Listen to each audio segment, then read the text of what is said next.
What's up, YouTube? This is ER Fantasy, and today we're going to be previewing our matchup this week.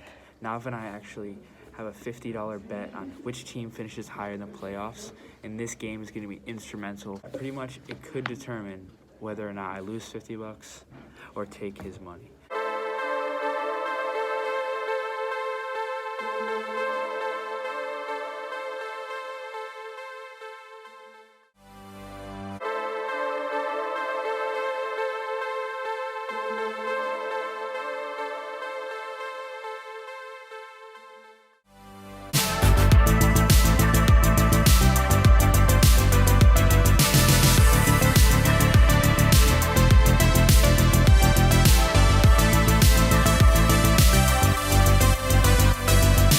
He's the GOAT. He's pretty good for rookie wide receiver. He's getting drafted in your late rounds. And he's very Pick him up. So then could I just bring in someone that you shouldn't be starting in your lineup? For sure, Footy. Anytime you want to speak. Kyler Murray. I'm going to tell you guys about our team. So my quarterback is Dak Prescott. He plays the Washington football team, and they are actually ranked as the worst defense against quarterbacks in the NFL. They're missing Chase Young. He got injured, sadly.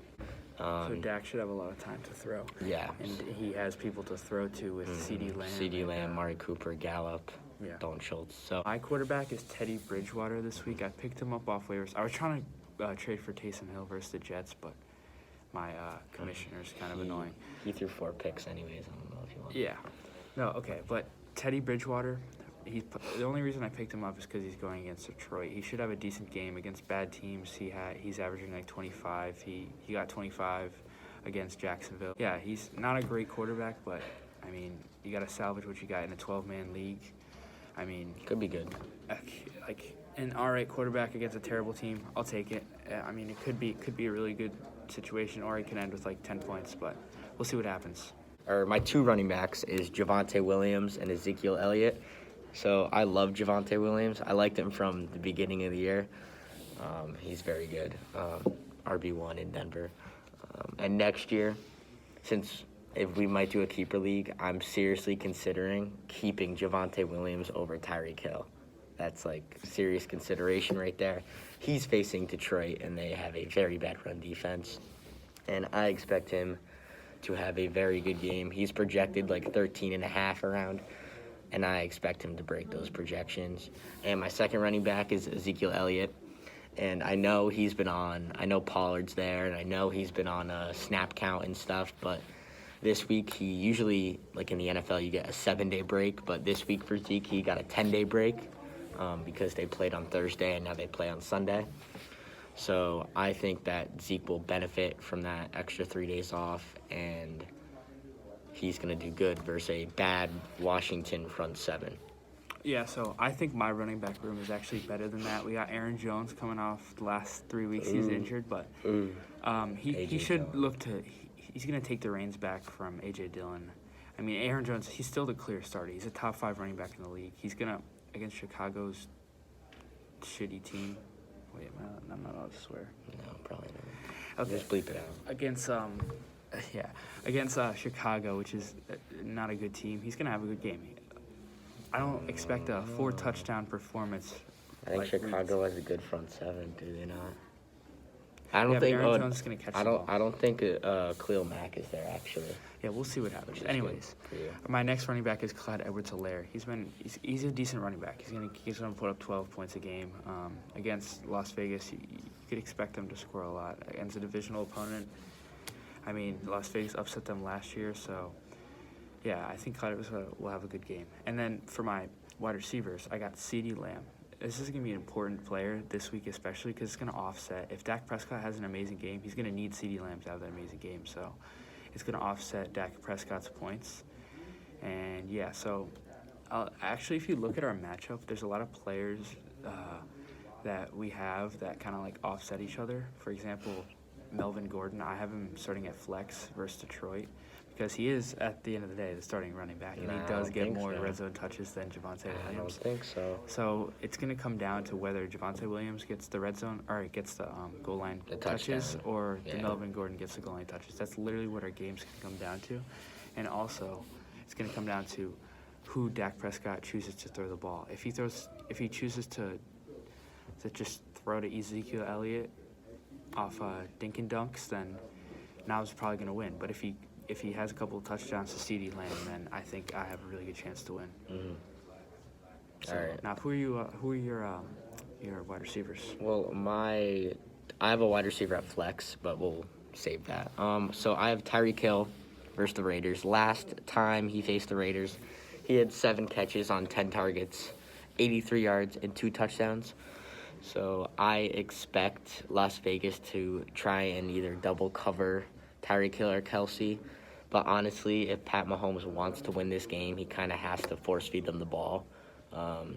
Because as you can see last week, as they sucked, they did not have a good week last week. Mm-hmm. So yeah. So with both of our Chiefs players, it's going to come down to game script. I really want the Chiefs to get out to an early lead so that they continue to run the ball and kind of just pound the Raiders' defense. If I think it's gonna be close. If it comes, close? I don't think so though. I think the Chiefs are heading in the right direction. I think Las Vegas is good. They're a good team. Nah, I disagree. I think they're fakers, but I think I don't know. I think if the game script is in my favor, then I think Clyde Edwards-Helaire will have a really good game, and Tyreek Hill could only receive maybe like 8 targets. So, so I just gotta hope for early Chiefs lead. All right, my second wide receiver, I have Chase Claypool. He's playing tonight. He is playing tonight at 8:20, right? Yeah, versus Minnesota, and Minnesota has one of the I think they're ranked 31st in wide receiver points. And basically, Chase Claypool's good. He can get you 10 on any given week if he gets targeted. He has talent, and he has a lot of touchdown upside. There's a Notre Dame. It's just Ben Roethlisberger's the problem. Yeah, I mean, against a bad Minnesota defense, he could have a good week. Mm-hmm. And I think this game is going to be high scoring. I think Minnesota's going to have a bounce back week since they lost last week. So if Pittsburgh wants to win, they got to throw the ball. Mm-hmm. So. Yeah, so my second wide receiver is going to be Brandon Cooks. I kind of am losing hope in Brandon Cooks throughout the season because it's not even him. He's the number 1 receiver on their team. Clearly, he's a great player. But I like Tyrod Taylor too. I think he's like half decent. I think he's better. I think he's better than Teddy Bridgewater. Yeah. But it's just their team is so bad. Yeah, just when they get shut out 31-0 to Indianapolis, what are you gonna do? It's not Brandon Cooks' fault. It's just Houston's just a terrible team. So. Hopefully, against this Seattle defense is somewhat struggling. Jamal Adams is out now too, so we could see a decent game from Brandon Cooks. Hopefully get 10 targets, a touchdown. That would be really nice. All right, so my tight end who actually saved me last week, Mr. George Kittle, TE1, the best tight end in the league. What? You don't think Travis Kelce's the best tight end in the league? All around, no. Wow. Okay. Well, Travis Kelce's the best fantasy tight end, but George Kittle is a great blocking tight end. That's why sometimes George Kittle doesn't get as many fantasy points because he serves in a blocking role throughout the whole game. But George Kittle's the best tight end in the league. That's wild. Anyways, last week he was not in that blocking role, and he actually saw 12 targets, 9 receptions, 181 yards, and 2 touchdowns, 40 points. He saved my butt.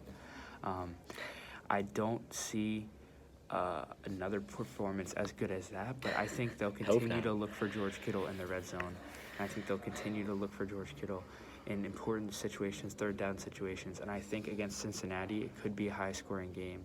Yeah, I think Cincinnati, I think they might win, personally. I think Cincinnati's going to win, so that means that's better for George Kittle. It's a positive game script for George Kittle, yeah. They're not going to have to block for the run as much, so. I think it's going to be close, though. Yeah. It's not going to be a blowout.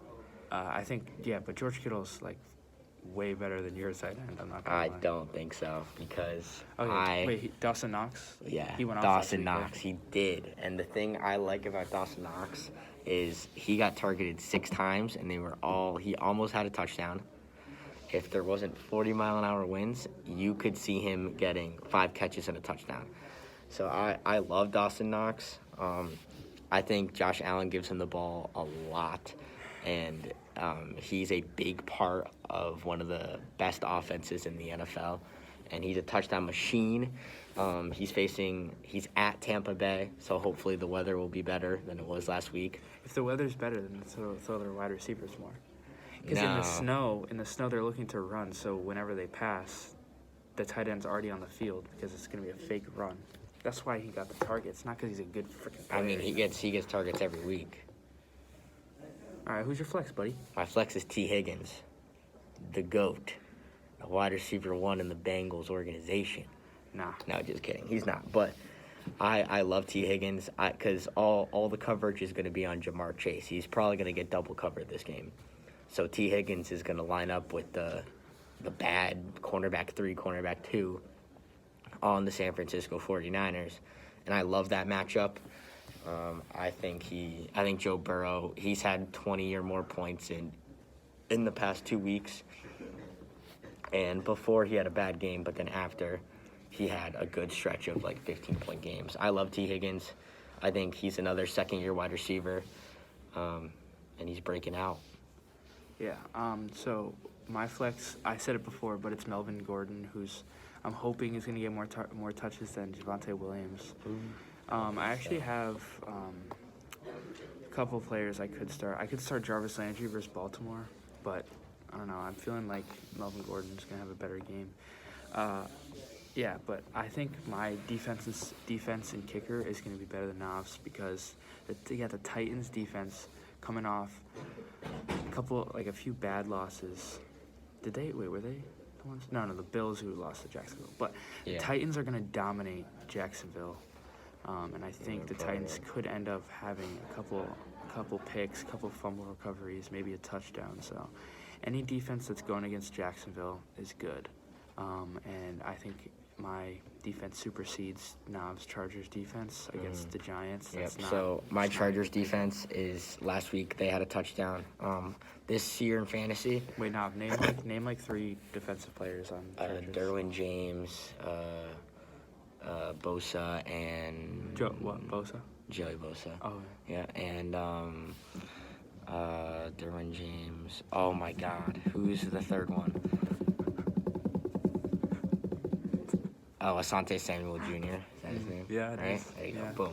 Boom. I knew him. Yeah, so they're facing Mike Glennon. I think that's enough to be said over there. They scored a touchdown last game. They have a really good front 7, and they're facing a bad Giants team. And then my kicker. This kicker in the entirety of the NFL has had 1 game under 8 points all year. His name is Matt Gay, Monday Night Football, playing Arizona. I think this is going to be a tight game where he's going to kick a lot of field goals, and that's what you want out of a kicker. I think Arizona defense is good enough to stop the Rams offense, and I think that him on Monday Night Football is going to be good because I think he's going to kick a lot of field goals. It's going to be a good defensive game. And yeah. All right, last but not least, I got my kicker, best kicker in the league, Harrison Butker versus... But overall, I think the major things that need to happen in this game is CeeDee Lamb needs to dominate the Dallas offense.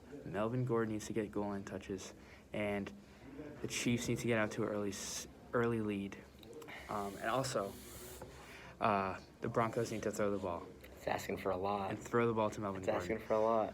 I don't know. If I get 3 of those scenarios, then I win. If someone even remotely watched last week with Javonte Williams, I think you kind of have to feed him the ball more than Melvin Gordon. Yeah, well, because that's not how their offense works. He's the Melvin best Gordon's rookie running there. back in the class, and he has the most broken tackles in the entirety of the NFL as a rookie.